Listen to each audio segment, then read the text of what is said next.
perkenalkan, saya berasal dari kelas A243I dengan mata kuliah Sistem Informasi Manajemen.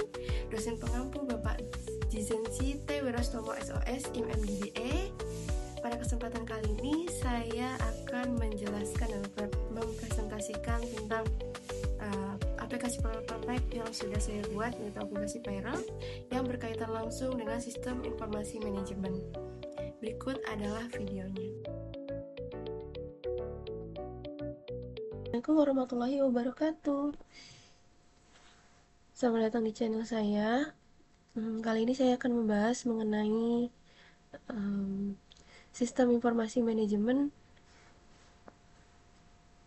untuk pengelolaan penggajian atau payroll secara strategis menggunakan Payroll Expert System. Nah, sebelum kita masuk ke demonya, kita lihat terlebih dahulu tantangan yang sering dihadapi oleh HR biasanya. Yang pertama itu adalah proses penggajian yang masih manual, yang cenderung masih rentan terhadap kesalahan hitung, terutama untuk pajak PPh 21 dan iuran BPJS. Yang kedua yaitu ada data kehadiran dan performa yang seringkali terpisah-pisah sehingga menyulitkan untuk dianalisis. Yang ketiga kemudian manajer kesulitan memonitor biaya tenaga kerja secara real time, apalagi jika biaya lemburan sudah mulai membengkak. Kemudian yang keempat, yang paling krusial adalah kurangnya data prediktif untuk perencanaan anggaran SDM jangka panjang. Nah, dari sinilah saya berinisiatif untuk membuat sistem informasi manajemen Payroll Expert System. Nah, apa itu sistem informasi manajemen Payroll Expert System? Nah, adalah sistem informasi penggajian berbasis AI yang mengubah data mentah kehadiran dan performa karyawan menjadi informasi penggajian yang akurat, sekaligus memberikan analisis manajerial untuk pengambilan keputusan, di mana sistem ini terintegrasi dalam 3 level manajemen, yaitu level pertama, level operasional, di mana data tersebut memproses transaksi penggajian secara rutin dan otomatis. Yang kedua adalah level taktis, di mana ini dapat membantu manajer mengontrol budget departemen lewat laporan bulanan. Kemudian yang ketiga yaitu adalah level strategis, di mana sistem payroll ini menyediakan data kompensasi jangka panjang untuk perencanaan SDM perusahaan. Jadi ini bukan sekedar software untuk menghitung gaji, tapi juga asisten yang strategis bagi seorang pimpinan. Nah, kemudian dalam payroll ini memiliki 3 fitur inti, yaitu di mana yang pertama adanya pemrosesan data karyawan, di mana sistem ini mampu mengidentifikasi nik, jabatan, dan golongan dari setiap karyawannya. Misal dengan nik sekian sebagai jabatannya apa, sebagai staff, supervisor kah, manajer kah, dengan golongannya dan departemennya dari mana, itu. Dan poin yang kedua yaitu setiap golongan mempunyai basis gaji pokok yang sudah teridentifikasi dalam sistem. Kemudian yang kedua yaitu dapat mengkalkulasikan memiliki kalkulasi komponen gaji otomatis, di mana yang pertama yaitu mampu menghitung gaji pokok, tunjangan tetap dan tidak tetap, insentif performa atau bonus, serta potongan otomatis seperti PPh 21, BPJS Kesehatan 1%, dan BPJS Ketenagakerjaan 2%, serta denda keterlambatan bila mana karyawan tersebut mengalami keterlambatan. Dan poin yang kedua yaitu semua perhitungan tersebut sudah mengikuti regulasi pemerintah yang terbaru, jadi tidak perlu khawatir terjadinya kesalahan hitung. Kemudian fitur yang ketiga itu fitur laporan digital, di mana sistem ini menyediakan 3 jenis laporan, yaitu yang pertama adanya slip gaji digital atau payslip untuk karyawan, Yang kedua adanya rekapitulasi gaji bulanan, payroll summary untuk HR, dan yang ketiga adanya laporan biaya tenaga kerja atau cost labor report untuk manajemen atau bagian keuangan finance ya. Apa yang membuat sistem ini berbeda dari sistem yang lain, yaitu ada empat di mana akurasinya tinggi. Yang pertama, akurasi tinggi, di mana pajak dan iuran wajib dihitung otomatis sesuai dengan aturan pemerintah. Tidak ada lagi selisih hitung karena alasannya human error, gitu kan, karena sudah berbasis sistem. Nah, yang kedua yaitu decision support system atau DSS, di mana sistem ini akan memberi peringatan dini jika biaya lembur atau overtime sudah melebihi dari budget uh, overtime yang sudah dianggarkan. Nah, di sini ada keterangan sisa kuota anggaran lemburan. Jadi misalkan sudah melebihi dari anggaran aman, biasanya dia akan memberikan peringatan bahwa sudah melebihi batas budget lemburan operasional. Jadi manajer bisa segera mengambil tindakan sebelum anggaran tersebut uh, melampaui kapasitasnya. Kemudian yang ketiga, uh, adanya efisiensi waktu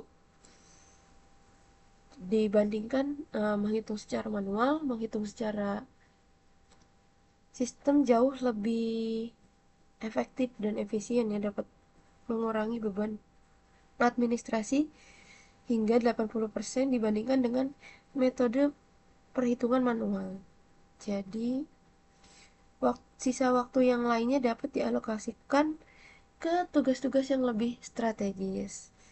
Kemudian yang keempat yaitu adanya analitik prediktif, di mana sistem ini mampu memprediksi kebutuhan anggaran gaji bulan depan berdasarkan tren rekrutmen.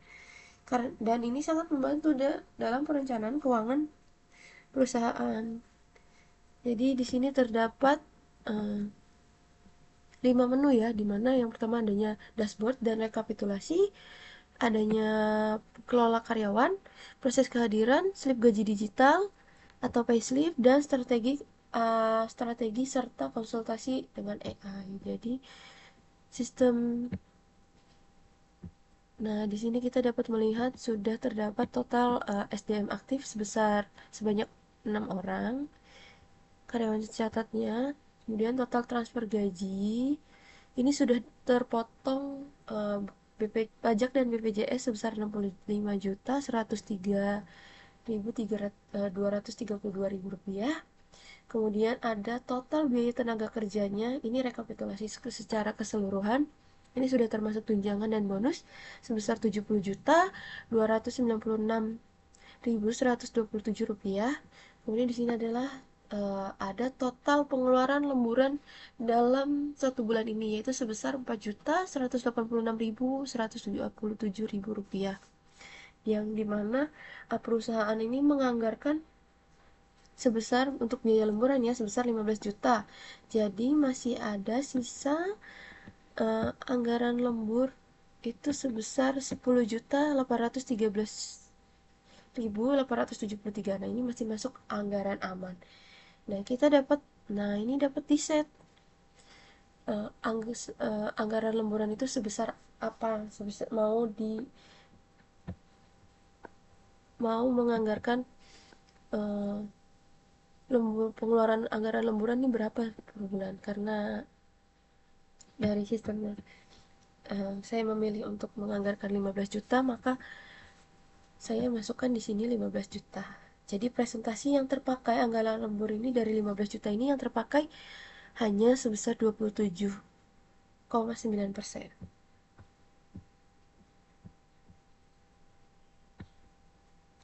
Di sini pun ada rekomendasi kontrol anggaran atau DSS, yaitu dapat melakukan pemantauan berkala terhadap efektivitas jam lembur guna memastikan produktivitas tetap optimal tanpa adanya pemborosan. Seperti yang tadi sudah dijelaskan di awal. Kemudian yang kedua, menetapkan sistem persetujuan lembur digital atau pre-approval untuk memverifikasi urgensi setiap pengajuan lembur.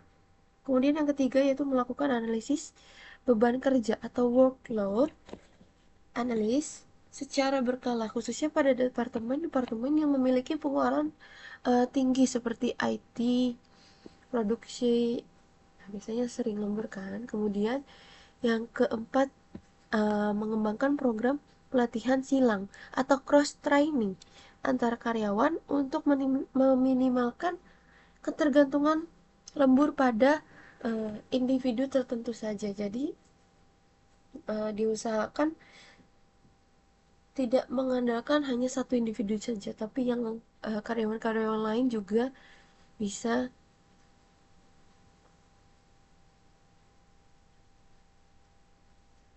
mendapatkan lembur jika diperlukan. Kemudian di sini terdapat saran kompensasi strategis jangka panjang, di mana mengingat departemen IT menyerap lebih dari 50% total pengeluaran gaji, yaitu sebesar 32.610.867 rupiah. Perusahaan disarankan untuk menerapkan evaluasi berkala berbasis KPI yang ketat. Selain itu, pemberian bonus harus diintegrasi secara formal dengan sistem penilaian kinerja atau performance rating yang saat ini sudah sangat baik, di mana mayoritas rating 4 hingga 5 guna memastikan retensi talenta digital terbaik tetap terjaga dengan skema kompensasi yang kompetitif namun tetap efisiensi secara finansial. Nah, di sini terdapat uh, laporan taktis alokasi dananya ya. Nah, di sini lebih besar di Departemen IT, yaitu sebesar 32.610.867 rupiah. Kemudian disusul oleh Departemen Finance, yaitu 2 karyawan sebesar 21.544.277 rupiah. Kemudian di bawahnya ada HR sebesar 7.533.815 rupiah, dan Departemen Operasional 8.607.000 rupiah, 168 rupiah. Ya.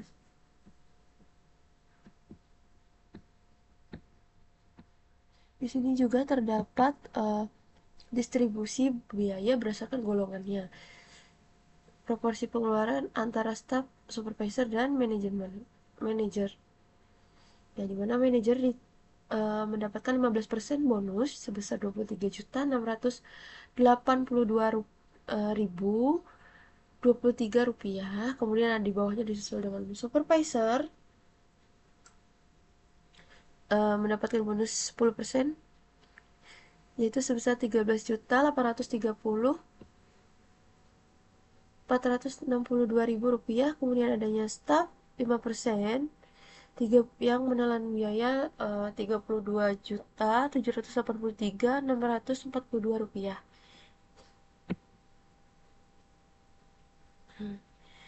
Prediksi kemudian juga ada prediksi kebutuhan anggaran gaji bulan depan, di mana estimasi biaya berdasarkan tren kompensasi dan rencana penambahan staf baru. Nah, ini total proyeksinya kira-kira sebesar 56 juta, total proyeksinya 56.731.500 rupiah. Nah, untuk proyeksi penambahan ininya belum terproyeksi ya, karena belum adanya penambahan karyawan baru. Nah, kemudian ada ya total perkiraan penganggaran gajinya, yaitu sebesar 60.733.812, ribu rupiah. Nah, ini terdapat kenaikan sebesar -3% ya.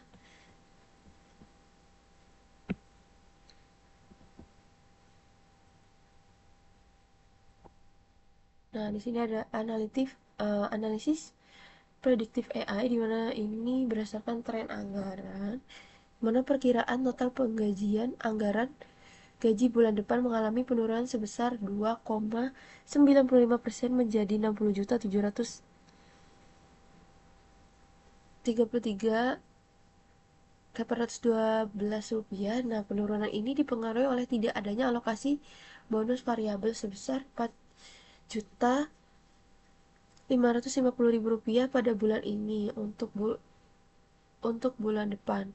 Meskipun terdapat proyeksi kenaikan gaji pokok sebesar 5% yang meningkatkan biaya dasar dari 54.030.000 rupiah menjadi 56.731.500 rupiah.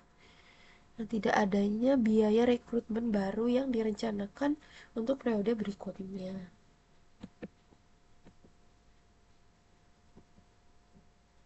Baik, kita coba untuk masuk ke menu kelola karyawan, di mana ini berisi ini karyawan, data diri karyawan, seluruh karyawan di mana beserta golongan, departemen, kemudian informasi rekening pembayaran, rekening penggajian, tanggal bergabung, status bekerja, aktif atau tidaknya.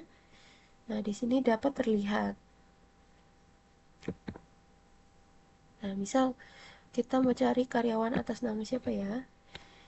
Atas nama Suci. Nah, ini akan langsung terfilter. Atau kita bisa cari berdasarkan nicknya. Misalkan 22. Nah, di sini akan terfilter. Misal kita akan coba untuk memasukkan data karyawan baru setelah rekrutmen. Nah, di sini ada menu tambah karyawan baru. Di sini terdapat kolom nomor induk karyawan, tanggal mulai bekerja, nama lengkap karyawan, kemudian golongan atau tingkat jabatan, divisi ataupun departemen, alamat email, serta rekening pembayaran bank. Misal, saya mau menambahkan data karyawan baru. Kita buat nicknya. Satu, dua. Ini. Kemudian tanggal bergabungnya misal di tanggal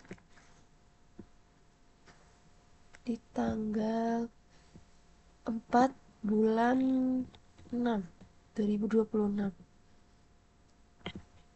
Di sini namanya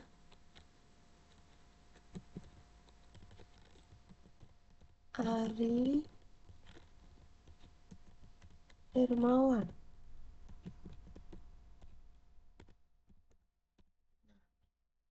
Kebetulan karyawan baru ini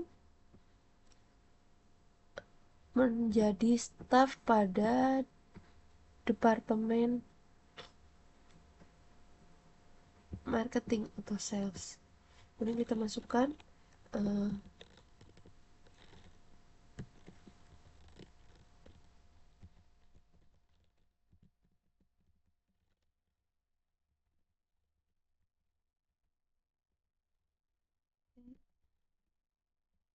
email.com. Ini disesuaikan dengan data yang dimiliki oleh karyawan. Kemudian ini bank gajian.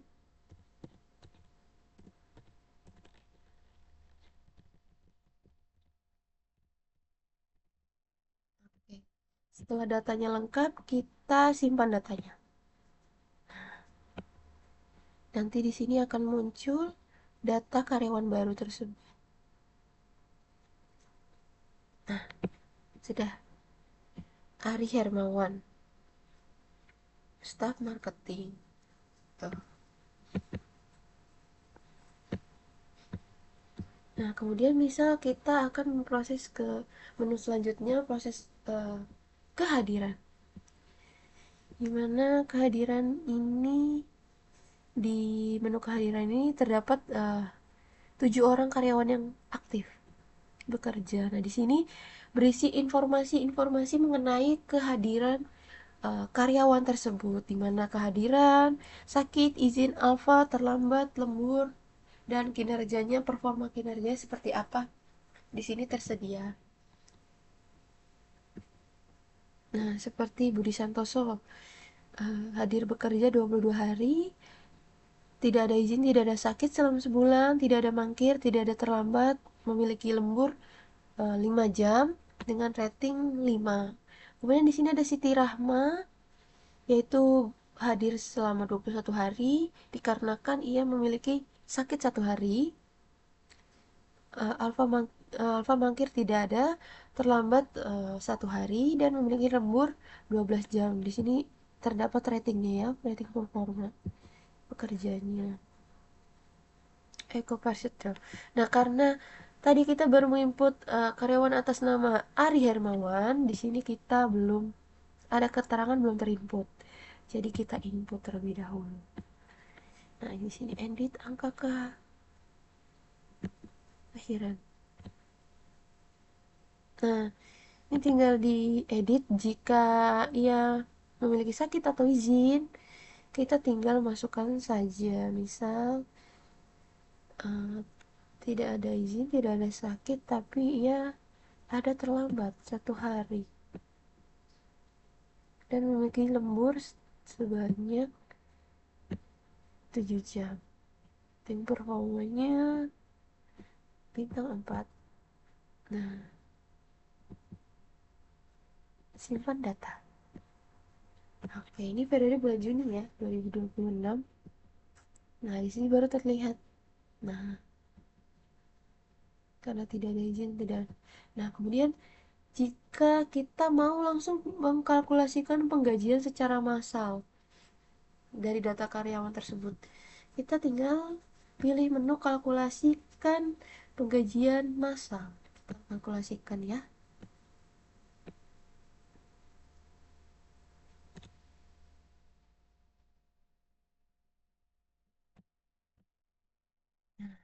Gaji berhasil dihitung dan dikalkulasikan ulang untuk seluruh karyawan aktif. Lalu di mana kita dapat melihat kalkulasi gaji tersebut? Di sini ada keterangan terlebih dahulu. Uh, Manajemen kehadiran dan insentif kinerja, di mana yang pertama itu tunjangan harian, tunjangan transport sebesar 50.000 dan makan 40.000 dikalikan dengan jumlah hari hadir real karyawan, yaitu di mana maksimal 22 hari kerja. Kemudian ada penalti keterlambatan. Setiap hari keterlambatan akan secara otomatis memotong gaji bersih sebesar Rp25.000 per hari keterlambatan. Nah, jadi berapa hari terlambat? Jika 1 hari berarti 25.000, jika 2 hari berarti dikali 2, yaitu sebesar Rp50.000. Kemudian yang ketiga ada insentif performa, di mana rating 5 memberikan bonus 15% dari gaji pokok, rating 4 memberikan bonus 10% dari gaji pokok, dan rating 3 memberikan bonus 5% dari gaji pokok, serta rating kurang dari 2 yaitu tidak memperoleh bonus performa ya. Kemudian yang keempat ada lembur atau overtime, di mana di sini diperhitungkan secara otomatis menggunakan rumus lega Kemenaker per jam berdasarkan upah pokok karyawan yang bersangkutan. Nah, ini sudah terkoneksi ya dengan PPh 21 dan BPJS compliant. Sudah terintegritas ya. Kemudian kita masuk ke menu berikutnya, payslip gaji digital. Nah, di sini terdapat data karyawan yang uh,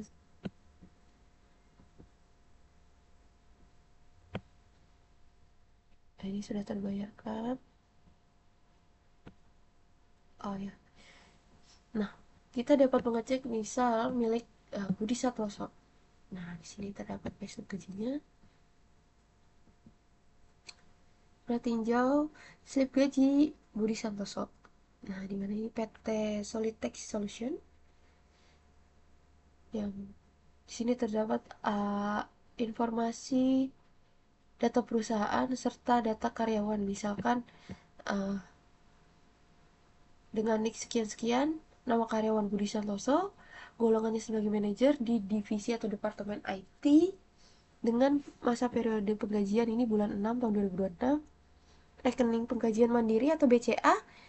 Nah, ini statusnya sukses bila mana perusahaan sudah mengirimkan penggajian tersebut.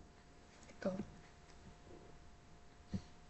Nah, di sini terdapat informasi penggajiannya, di mana penerimaannya itu ada earning. Yang pertama gaji pokoknya sebesar 16 juta, kemudian tunjangan jabatannya sebesar 2.500.000, tunjangan makan sebesar 880, tunjangan transport sebesar 1.100.000, kemudian insentif performa atau bonus yaitu sebesar 2.400.000 dan upah lemburnya sebesar 802.023 rupiah. Jadi penerimaan kotornya, gaji kotor atau gross itu sebesar 23.682.23 rupiah. Nah, kemudian di sini ada deduction atau potongan. Nah, potongannya itu ada potongan PPh pasal 21, PPh 21 itu sebesar 2.266.303 rupiah. Kemudian ada BPJS Kesehatan 1% yaitu sebesar 120.000 rupiah. Kemudian ada BPJS Tenaga Kerjaan 2% sebesar 240.000 rupiah, dan denda keterlambatan karena beliau tidak terlambat jadi tidak memiliki denda keterlambatan. Jadi dari total 23.682.023 rupiah ini dipotong, total potongannya sebesar 2.626.303 rupiah. Jadi 23 juta ini total gross gaji kotornya dipotong terlebih dahulu dengan potongan gajinya. Kemudian akan menghasilkan gaji bersih atau take home pay sebesar 21.055.720 rupiah. Nah, ini akan ditransferkan ke rekening yang bersangkutan di BCA sekian-sekian. Jadi ini sudah tersistem dengan sistem payroll. Di sini terdapat disetujui oleh Direktur Utama Direktur Keuangan kami, yaitu Rahmat Hidayat MBA. Seperti itu. Sama bila mana saudara Siti Rahma misalnya, ini sebelum disetujui ini masih statusnya masih pending approval, jadi masih menunggu persetujuan dari Direktur Utama Keuangan. Tuh. Sama masih berisi tentang perincian penggajian serta potongannya, dan gaji bersih yang akan diterima sebesar 12.710.893 rupiah. Itu. Nah, jika bila mana sudah disetujui, kita tinggal pilih menu pay. Nah, seperti itu.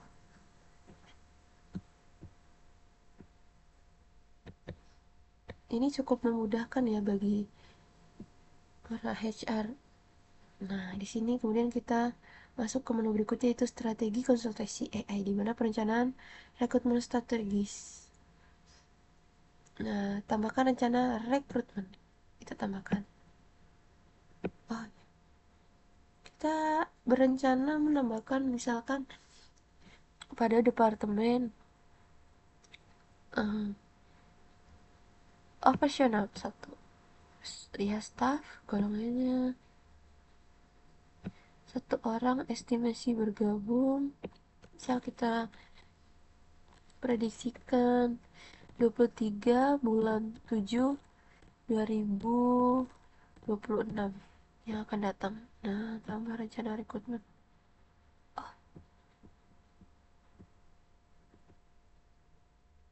Nah, nih langsung muncul di sini daftar perencanaan. Nah, di sini terdapat juga forecasting anggaran, di mana estimasi biaya rekrutmen, tren kenaikan upah pokok, dan analisis kelanjutan cash flow. Di sini sudah uh, diprediksikan ya. Nah, ini anggaran gaji yang berjalan saat ini dan total anggaran baru yang akan diperkirakan bertambah 3%.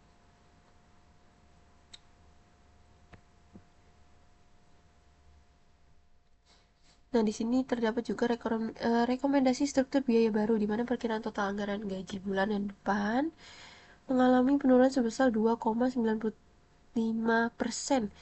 menjadi 60.733.812. Penurunan ini dipengaruhi oleh tidak adanya alokasi bonus variabel sebesar Rp4.550.000 pada bulan ini untuk bulan depan, meskipun terdapat proyeksi kenaikan gaji pokok sebesar sebanyak 5% yang meningkatkan biaya dasar dari 54.030.000 menjadi Rp56.731.500.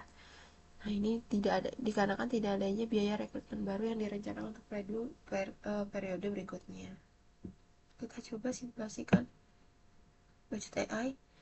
Itu kan sebelumnya, ini kan setelah ada daftar rencana rekrutmen baru saat ini. Nah, coba kita kalkulasikan.